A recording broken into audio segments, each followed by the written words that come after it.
Pendant ce temps, du côté chic et tranquille de l'école, on voit Layla assise avec Ares. Et bam, la vérité éclate. C'est Ares qui a piqué la copine de Kiefer. C'est pour ça que Kiefer le déteste autant et par ricochet déteste aussi Jay. Tout s'explique maintenant. Le seul jour de sport du mois, la classe est hyper motivée pour enfin jouer un peu. Mais voilà qu'Ares débarque dans le gymnase avec Layla, juste pour provoquer Kiefer. Il fait genre qu'il voulait juste la présenter à Jay, mais en vrai, il la colle bien contre lui devant Kiefer, juste pour le faire péter un câble. Et bien sûr, ça explose. Kiefer perd le contrôle et décide que si Jay est la taupe d'Ares, elle va en payer le prix. Pendant une partie de balle aux prisonniers, il monte toute l'équipe contre elle. Mais avant de continuer, petite pause importante. Le harcèlement scolaire, c'est pas un jeu. Si t'en souffres, parlons à un pote, un prof ou un adulte. T'es pas seul. Et pendant qu'on y est, t'es abonné à la chaîne? Sinon, c'est le moment. Lâche un like, active la cloche et dis-moi en commentaire si t'es toujours là. Retour à l'histoire. Kiefer ne rigole pas. Il balance la balle en pleine tête de Jay. Le choc la fait saigner du nez et Ares court pour voir si elle va bien. Genre, maintenant, il veut jouer les héros? Résultat, Jay a 2 jours de repos pour se remettre. En allant acheter des médocs, ses potes la traînent dans une glacerie. Et devine qui est déjà là? Kiefer. Oui, lui-même. Et il est venu s'excuser. Quoi? Il lui met même un pansement sur le nez. Mais Jay n'est pas du genre à oublier vite. Elle lui tourne le dos et s'en va. Pas de pardon. Le lendemain, dans les toilettes des filles, Jay surprend un groupe qui parle d'elle dans son dos. Elle critique Kiefer, mais en profite aussi pour dégommer Jay sans savoir qu'elle entend tout. Quand elle sort, elle tombe nez à nez avec la chef des vipères, Freya. Jay ne dit rien. Elle balance juste de l'eau sur leurs cheveux et file vers la classe I. Mais bien sûr, Freya ne laisse pas passer. Elle la poursuit jusqu'à sa salle et la traîne dehors pour une bagarre. Et là, tout le monde est là pour assister au show. Même Ares et Layla sont en mode popcorn. Freya se lance dans un discours de méchante.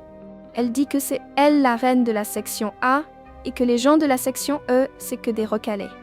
Pire encore, elle ordonne à Jay de s'agenouiller et de lui embrasser les chaussures. Et là, Jay craque. La bagarre éclate et toute la section E entre dans la mêlée pour venger les humiliations de la section A.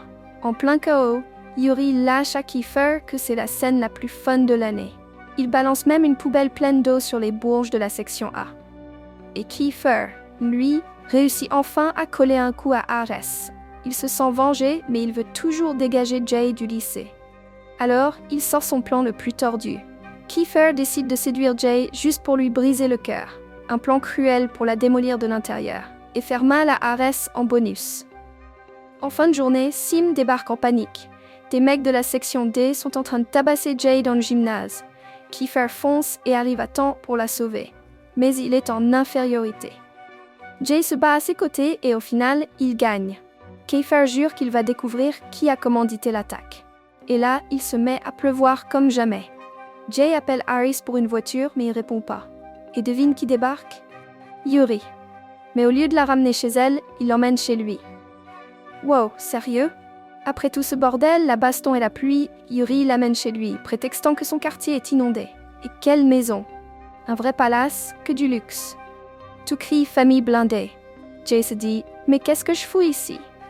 Yuri, bien gentleman, lui prête des fringues sèches et la femme de ménage prend ses vêtements mouillés pour les sécher.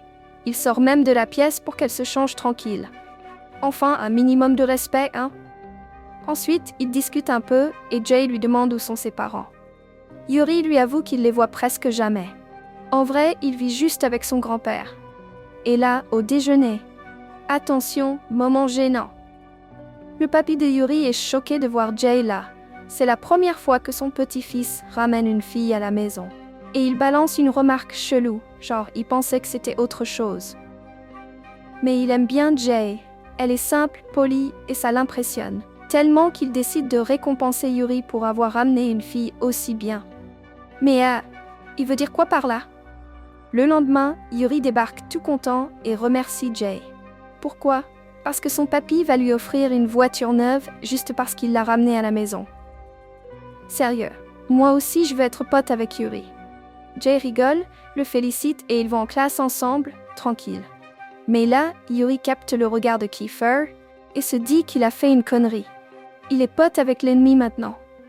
Et Kiefer n'a pas l'air de kiffer du tout. Yuri tente de calmer le jeu. Le plan tient toujours. Kiefer peut commencer à draguer Jay dès qu'il veut. Et vu qu'il a maintenant le soutien du grand-père et de la thune à foison, Yuri invite tout le monde à une petite soirée chez lui. Pendant la beuverie, Kiefer expose à tout le monde son plan, draguer Jay et ensuite la briser. Et le pire, tout le monde est OK. Mais dans les yeux de Yuri, on sent qu'il doute déjà. Est-ce qu'il serait en train de tomber pour Jay, lui aussi? Le lendemain, en cours de sport, Yuri va faire sa langue de vipère auprès de Kiefer. Il lui dit qu'il a vu Jay parler avec un mec chelou et Kiefer décide que c'est le moment de passer à l'action. Et boum! Au milieu du terrain, sans prévenir, Kiefer colle un gros smack à Jay devant tout le monde. Quoi? Le mec n'a pas hésité. Et c'est pas un bisou rapide, hein. C'est un gros baiser en mode « c'est à moi » devant Ares. Jay craque, se dégage et s'en va seul.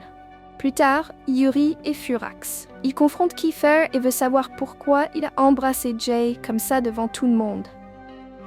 Et il manque de lâcher qu'il a des sentiments. Oula, ça sent le triangle amoureux. Mais il se retient, fait genre que c'est rien pour l'instant. Le jour suivant, Jay est perdue dans ses pensées. Elle marche dans les couloirs et voit des couples partout. Et elle pense qu'au baiser. Elle a eu des papillons, mais en même temps elle est en rogne. Bref. Kiefer a bien foutu le bazar dans sa tête. Plus tard, dans les toilettes, Jay croise une fille mystérieuse. Elle arrive de nulle part et balance un avertissement. Ne fais pas trop confiance à Sim. Pourquoi? Parce qu'il était dans la section D et c'était un proche de Freya. Maintenant, Jay a une énigme de plus à résoudre. Est-ce que Sim est vraiment fiable ou il joue un double jeu? Le cours commence, mais Jay ne se sent pas bien du tout. Elle marche bizarrement, comme si elle était complètement dans les vapes. Et à la fin, elle tombe assise pile entre Kiefer et Yuri. Et là, ambiance ultra tendue. Ils se regardent comme deux loups prêts à se sauter à la gorge. La guerre pour Jay ne fait que commencer. Le prof Young débarque et distribue les contrôles. Et devine, tout le monde commence déjà à chercher un moyen de tricher. C'est la panique générale. Mais Jay, elle s'évanouit carrément sur son bureau. Elle avait passé toute la nuit à réviser. Mais au moment le plus important, elle s'endort et rate tout l'examen. Quand ses potes la réveillent, c'est trop tard. Et là, c'est la panique. Elle n'a même pas répondu à une seule question. Et le pire, c'est qu'elle sait que sa tante va être super déçue. Aïe, Jay, ça fait mal. Qui n'a jamais vécu un moment comme ça? Après la pause, tout le monde crève la dalle. Mais surprise, personne n'a un rond. Jay est encore plus dans la galère. Elle n'a même pas eu le temps de parler à sa tante avant de partir. C'est là que Sim débarque avec la solution. Il arrive avec de la farine et des œufs et balance un secret de fou. Ils ont une cuisine planquée au fond du bâtiment. Ouais, ils ont rassemblé tout ce qu'ils ont volé à la cafette et chez eux pour créer une mini-cuisine clandestine. Mec, cette classe, c'est vraiment un autre monde. Tout le monde est super chaud à l'idée de bouffer des pancakes. Mais Jay... Elle est là, toute rêveuse, en train de mater Kiefer. Et d'un coup, une odeur de brûlé envahit tout. Avant de rentrer chez eux, tout le monde court voir les résultats du contrôle. Jay est prête à pleurer. Mais sa note est bonne. Quoi? Comment c'est possible?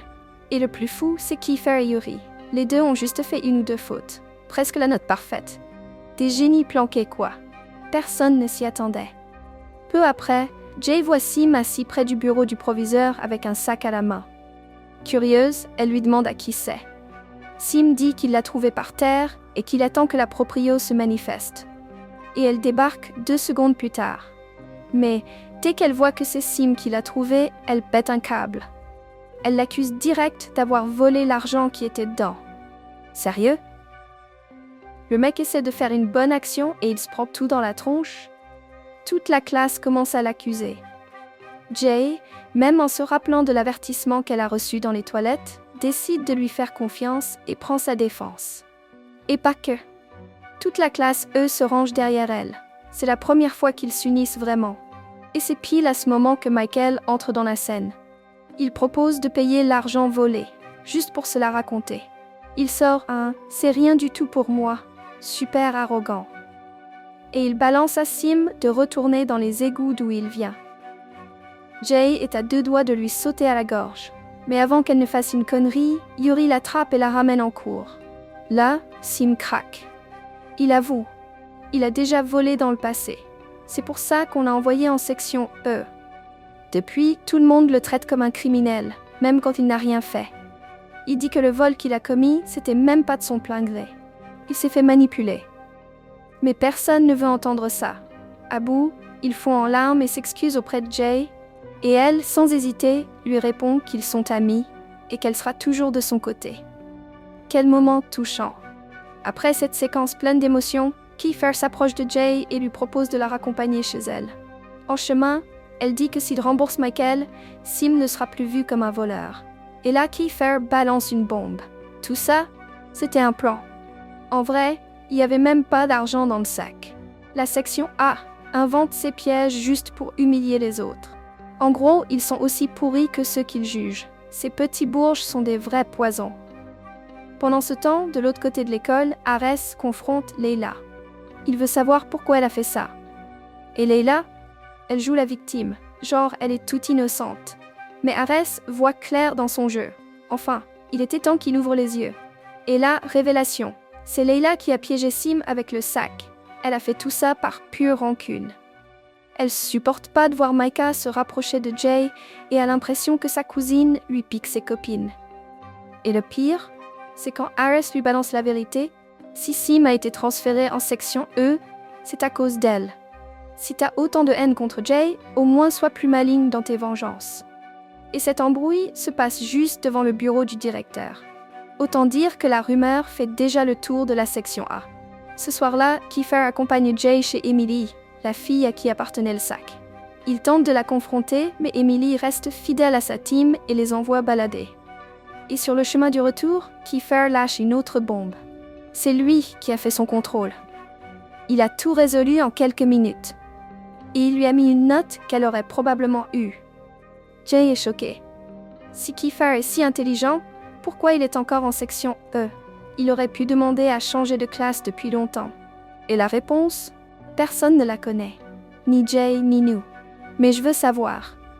Le lendemain, Jay va voir Michael et lui balance l'argent qu'il disait avoir perdu. Mes amis ne sont pas des voleurs. Mais là, Freya revient à la charge. Cette vipère monte une vidéo truquée et la poste sur les réseaux comme si Jay avouait le vol. Et toute l'école la croit. Même des profs viennent lui demander des comptes. Franchement, Jay n'a jamais un jour de répit. Mais heureusement, Kiefer réagit. Il appelle son pote Roy, le hacker du groupe, et le mec engage un bot pour faire sauter la vidéo. En quelques minutes, la plateforme la supprime et Freya perd son coup tordu. Bien fait pour elle.